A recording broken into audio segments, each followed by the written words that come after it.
ليه الام 4 هو اكتر سلاح محبوب في ببجي؟ الام 4 معاه قصة طويلة جدا دخل قلوب الناس من غير استئذان وبقى جزء من هوية اي لاعب. في الفيديو ده هنتكلم بوضوح وبالعقل ليه السلاح ده محبوب كده، هل فعلا هو الافضل ولا احنا تعودنا عليه وخلاص. استعد عشان هتفهم الام 4 مش زي اول مرة عرفته قبل كده. نتكلم عن سلاح الام 4 اللي محدش بيزهق منه واللي بقى بالنسبه للعيبه رمز الثقه في ببجي. الام 4 مش مجرد سلاح اي ار، دي حاله خاصه في اللعبه كلنا مرينا بيها. في اللي بدا بيه اول مره، في اللي رجع له بعد ما جرب كل الاسلحه، وفي اللي بيقسم انه ما بيكسبش الا بيه. بس ليه الام 4 بالتحديد؟ خليني ابدا لك من الاول خالص. في بدايه ببجي المطورين حطوا مجموعه اسلحه اساسيه، كل واحده منها بتمثل فئه معينه. في السلاح اللي بيدي ضرر عالي بس صعب التحكم فيه زي الاي كي ام، وفي اللي متوازن وسهل زي السكار. لكن لما نزل الام 4 حصل التوازن المثالي اللي ما كانش موجود. مش اقوى سلاح ولا اسرع واحد ولا حتى اكثرهم استقرارا على الورق، بس في الايد تحفه. السر مش في الارقام، السر في الاحساس. لما تمسك الام 4 وتحس انك فاهم، بتلاقي نفسك بتتحكم في الرش بسهوله، تكسب المواجهات اللي كنت بتخسرها. وده السبب ان الناس كلها بتحبه، حتى اللي ما يعرفوش الارقام بيحسوا ان السلاح ده مريح جدا. الام 4 مصمم عشان يكون مرن، يعني تقدر تلعب بيه او تستخدمه في اي موقف، سواء مسافات قريبه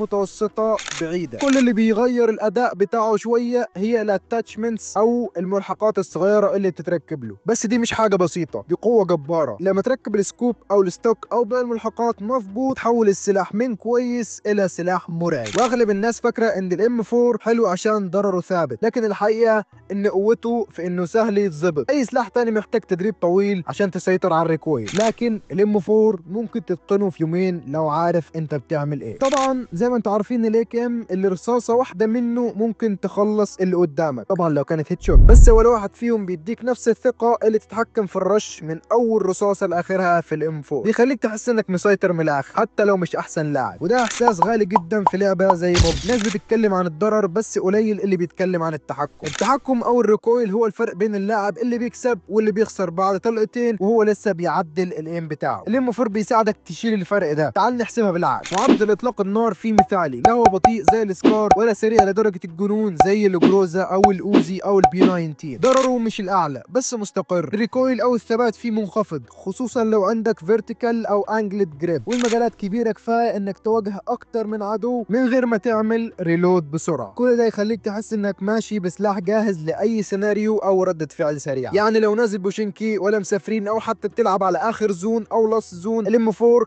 هيغطيك في كل الحالات. طيب ليه اغلب المحترفين بيختاروه؟ لانهم محتاجين كونسيستنسي، ثبات في الاداء. الام 4 مش بيعمل مفاجآت غريبه زي الريكويل العشوائي ولا طلق بيطير في اتجاه مش متوقع. كل رشه او كل طلقه ليها سلوك معروف، وده معناه ان اللاعب اللي عنده خبره بسيطه في التحكم هيقدر يطلع منه اقصى اداء واقصى ريكويل واحسن هيد شوت. في الحقيقه دي نقطه نفسيه كمان، اللاعبين بيتعلقوا بالسلاح اللي يديهم احساس الثقه. مش لازم يكون اقوى سلاح، المهم يكون مضمون. زي ما في ناس بتحب العربيات السريعه وفي ناس تحب العربيات اللي مش بتبوظ، الام 4 هو العربيه اللي عمرها ما بتخذلك. نيجي بقى لنقطة مهمة جدا، التخصيص للام 4 من اكتر الاسلحه اللي بتتاثر بالاتاتشمنتس او الملحقات اللي بتركبها عليه. من غيرهم بيبقى متوسط، لكن لما تكمله صح بيبقى وحش بمعنى انه بيبقى غشيم وقوي جدا.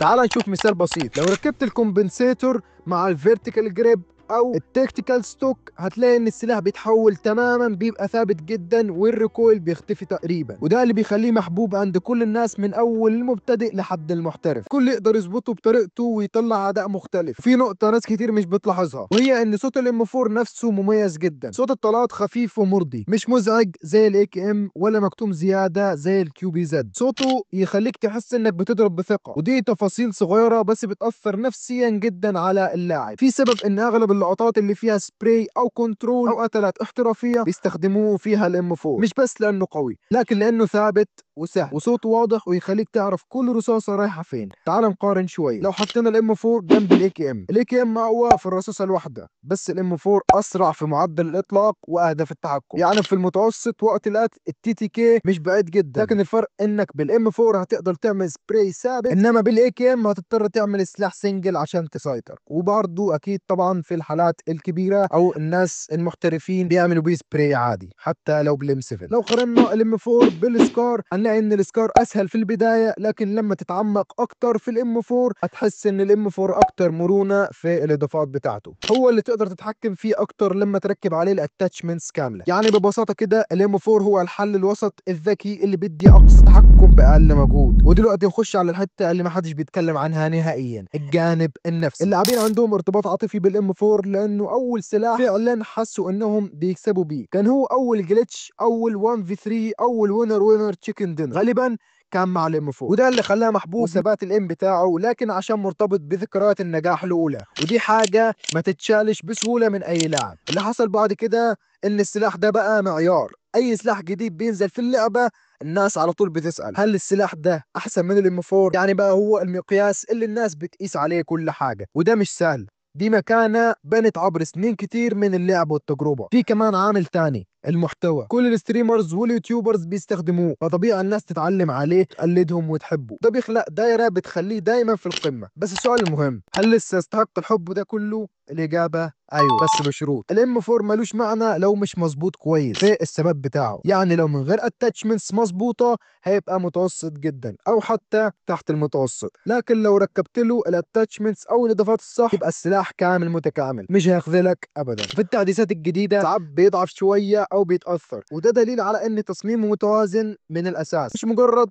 ميتا مؤقته زي اسلحه تانية بتختفي بعد شهرين. الام 4 محبوب لانه بيجمع كل اللي محتاجه لاعب ببجي العادي او المحترف: تحكم، ضرر كفايه، سرعه معقوله، صوت مريح، واحساس انك في امان. هو مش اقوى سلاح في اللعبه، بس اكتر واحد ممكن تعتمد عليه. ولو تسالني انا شخصيا، لو نزلت اي خارطه ولقيت كل الاسلحه قدامي اكيد طبعا هختار الام 4 وانا مغمض، لان ببساطه ده السلاح اللي بيكسبك مش لانه خارق، لكن لانه بيخليك تلعب وانت واثق من نفسك. لو الفيديو ده فادك وفهمك السلاح ده من زاويه جديده حتى، ما تنساش تسيب لايك وتكتب لي في الكومنت انت تضبط الام 4 بتاعك ازاي، وايه اكتر لي اوت او مخطط مريح بالنسبه لك. حابب اديكم نصيحه، استمروا في التدريب وافتكروا دايما مش المهم السلاح اللي في ايدك، المهم انت بتتعامل معاه ازاي.